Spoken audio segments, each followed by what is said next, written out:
Hey, hey, hey, it's your boy Disco. So apparently, as of today, is it today? Well, I guess it'd be yesterday.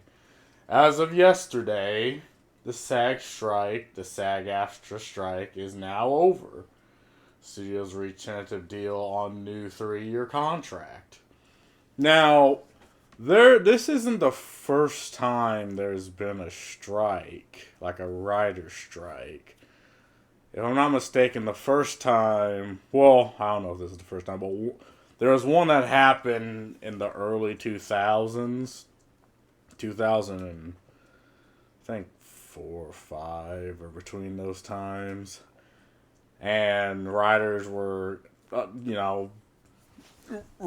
striking and actors were striking, and when that happened, genuinely good shows just flat out got canceled. And again, there was no protest, there was no outcry. The people just took their toys and leave. And the good shows were canceled, like Battlestar Galactica, Stargate, Firefly. Early shows I liked, and they were canceled. And apparently, then those IPs were renewed, but by then, again, it was one of those trends where everything needed to be like reality TV or up cater toward like teenagers. So then from Battlestar, you got that Caprica show, which I didn't even know when I watched it was part of the whole Battlestar idea. With Stargate, you got, what was it, Stargate Origins and Firefly. I think they did the movie, but after that, not really. But my point is, again, this isn't the first time this has happened, and at least in the 2000s, it actually made sense why they strike, because you had like the actor that played Daniel Jackson in Stargate. He was both writing the script and acting the part. And he's like, well, if I'm gonna do all this stuff, like maybe I should make more money. And obviously, they killed him off half. Spoilers alert! They killed him off halfway through, only to bring him back. But but now, to my knowledge, the entire gist of the strike was AI. Like, that's the big thing, and they made uh, a bunch of other decrees that they wanted to negotiate, but AI, in my opinion, was the big one, because I think there was one thing where apparently studios wanted to pretty much trademark your visual identity. So, say if someone passed away, like they had the rights to your CGI presence, your body, and they can just put that on the screen. And this is something that you end up signing into upon getting an acting role. And people were like, and that just seems dystopian as fuck. And I kind of understand why that.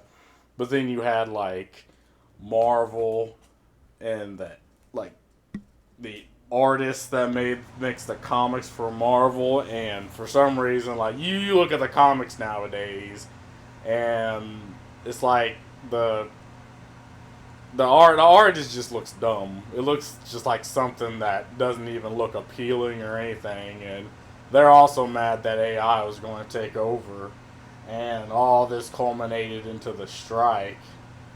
And there's other things, but my big thing was the AI. So after 118 days of the Actors Guild being out on strike, SAG AFTRA and the studios on Wednesday reached a tentative deadline on a new contract that could see Hollywood up and running again within weeks. And again, with this strike, it was mainly, there's like some shows like The Boys that were all right, but and Dune that I was looking forward to, but it was mainly just projects you've never heard of. that were on hiatus, and it was like, okay, well, of those two, and maybe there was like the next prequel, sequel, remake that was on hiatus, but most people didn't really care outside of actors trying to, virtue signal and all that. And actors you don't even know exist. Like back in my day, you had, Samuel Jackson, you had Arnold Schwarzenegger, you had that one cunt that played in the Hunger Games, Katniss Everdeen. But nowadays you don't really hear many newer actresses or actors unless they're like Rachel Ziegler or that who can't keep her fucking mouth shut and take your money, or Ezra Miller, who's just a fucking weirdo, but at least he shuts the fuck up. But it's just weird that you don't hear any new things about any new up and coming actors unless they're going out of their way to shit on the fans, the people giving them money. So, like Peter Dinklage. Personally, what made him popular was Game of Thrones, but anyway. The strike will be over at 12:01 a.m. PT Thursday, November 9th. So, yeah, yesterday. We here putting an end to more than 7 months of labor unrest in Hollywood that saw the Writers Guild and SAG AFTRA hit the picket line in the industry's first joint strike in more than 60 years. In the industry's, well, I guess it was the first joint strike because again, earlier in the 2000s, it was the writers' strike. So, yeah, I guess that makes sense. Culminating a dramatic day of studio earning results and deadlines, ultimatums, and Actors Guild's 17 members negotiating committee anonymously voted this afternoon to recommend a tentative agreement to set at the SAG AFTRA board. Do they get into anything that they've actually hold on, this is a big detail deal are expected to reveal. The specific details of the deal are expected to be revealed when the agreement goes to the board Friday. Related, SAG-AFTRA new deal valuing it over $1 billion with unprecedented provisions of extraordinary scale. I know one of the deals was they effectively wanted the actors to get a percentage of the revenue that movies make. And that, to me, doesn't really sound feasible. I mean, most actors make, like, Pedro Pascal probably makes, like, 300 grand per acting role. And each actor has their own manager, at least the big ones, have their own managers that negotiate their deal for them. I think that's a fine system. I mean, you're not going to give, say, the CGI artist or the set piece staff that deal. So why would actors who already make an absorbent amount of money make even more money? I mean, it's like, what would that result in? Movies costing more to make and costing more to consume? That is just kind of weird to me. Can we just less than a month after Writers Guild members overwhelmingly ratified their agreement with the Alliance of Motion Picture and Television Producer SAG-AFTRA deals, the culmination of the latest rounds of renewed negotiations that began October 24th, indicating that the seriousness of stakes of the negotiations. Netflix Ted Sarandos, Disney's Bob Iger, NBC Universal Donna Langley, and Warner Brothers Discovery David Zaslav, frequently director, participated in the talk. Oh, yeah. It's an agreement. I'm not going to read all this. This is just boring stuff. Nothing's really going to be gained from here yet. said to include big gains in wages and bonuses as well as sweeping AI production. See, exactly. This was the big thing, AI production. But my whole thing is AI. Like I made the video. Like AI is coming now. I understand people who were hired previously to this AI craze being like, nah, see, I didn't sign this fucking deal when I first came in, and now you're gonna throw it on me now. I understand that, but I feel like companies, like, as far as, like, say, art, all companies will need to do is build their own AI from the ground up. You just hire, what, 4 or 5 artists or that just dump their own art into it and dump their own concepts into it, and they will consent upon being hired on to the corporation because it's for commercial use. And my argument is, how would that be stealing art?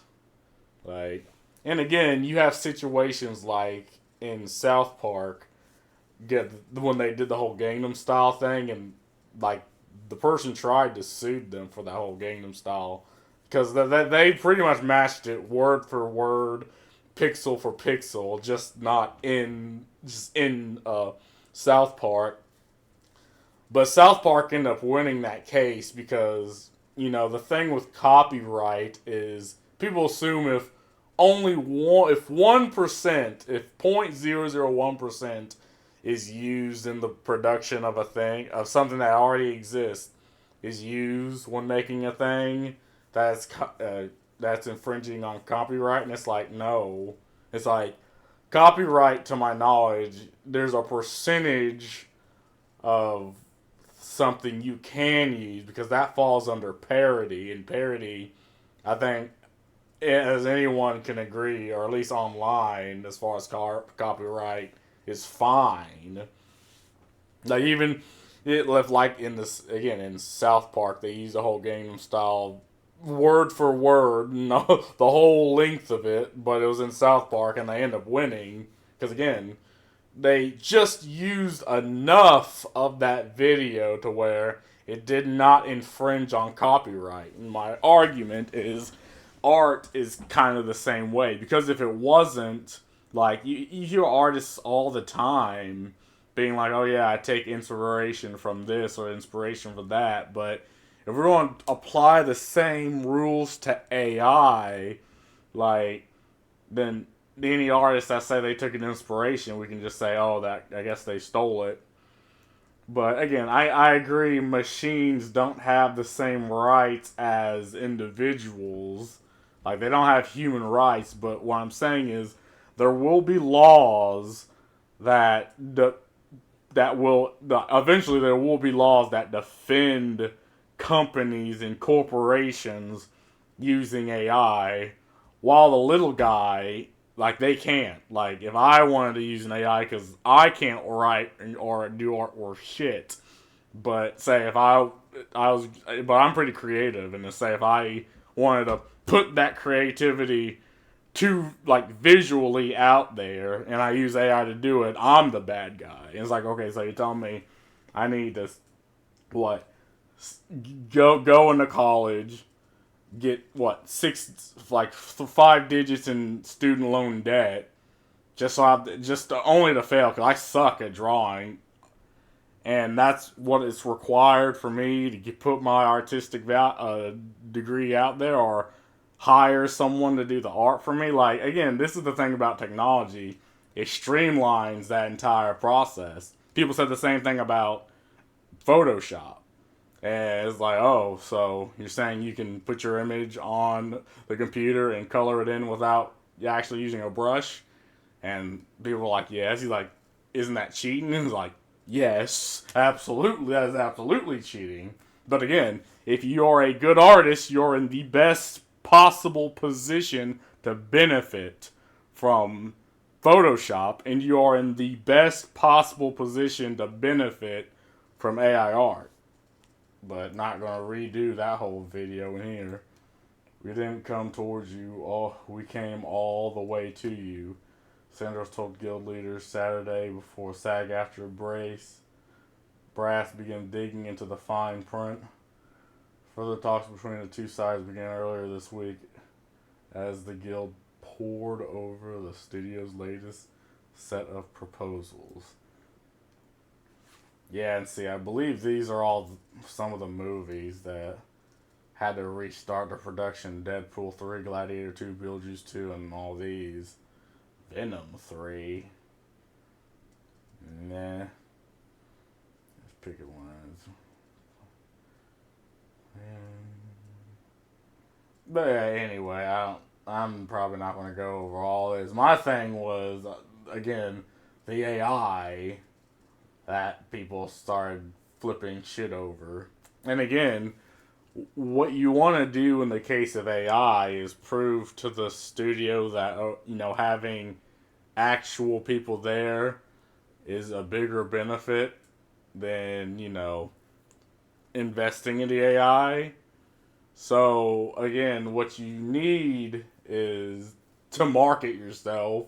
And again, you see companies nowadays, I'm going to do another video about this. So many companies are laying off their employees. Like, Bungie's doing it, fucking BioWare, Disney's doing it, Marvel's doing it. It's like, it's clear that they're overbloated companies that spend so much money on just things that do not actually bring value to the companies. So they're in this position where they're draining money. And again, not even getting into the whole how goofily their products actually are and the strategies they seem to want to do to defend that goofiness. But it's just these companies, just from a pure standpoint, just sitting back and looking, they're just overbloated. Like, why do products take billions of dollars to, or millions of dollars, hundreds of millions of dollars to make, right? Just to put out a product that's not even that good. And you gotta ask yourself, again, you have indie, I keep going back to game development because that's the one thing I actually genuinely care about. But there's indie game developers that are like, oh no, it's just me and 17 other dudes. Like, there's no reason to overbloat what we're doing. And again, indie games tend to be, like, again, you have indie games that are some of the best products I've ever played, some of the best games I've ever played. But then you have, say, the new Call of Duty 3 came out, and it's trash. Just flat out trash. They reuse assets and maps, right? From, what was it, Warzone. And it was just, the ending's goofy. It's like, so why did that game take almost a couple $1 million to make if they reused half the assets they already had? That just didn't make any sense to me. Then you have an indie developers that, okay, the game will probably cost anywhere between 40, 50, 60, 70 grand, depending on if they want voice acting. And they're just fine products.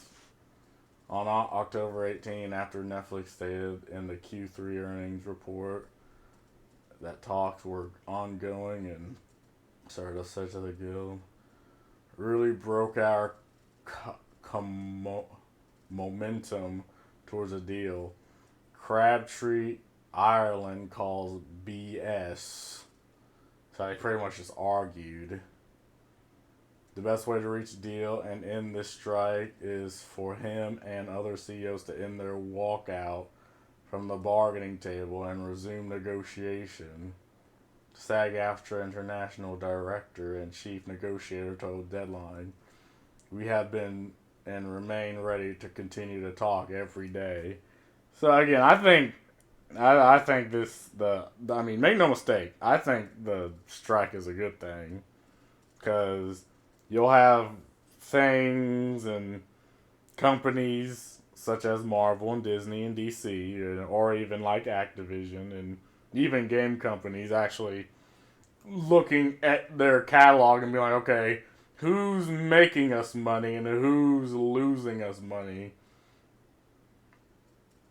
And I think that's the first step into turning a company towards a better track record than what they're doing right now. Like right now, the idea is to, again, put out yet another remake, yet another remaster, yet another prequel, and yet another sequel.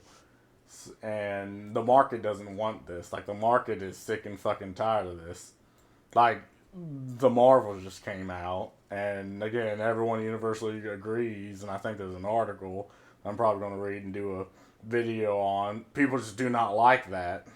People do not like the Marvel. It's just shit. But anyway, I'm not reading all this. There's not anything concrete. But anyway, have fun.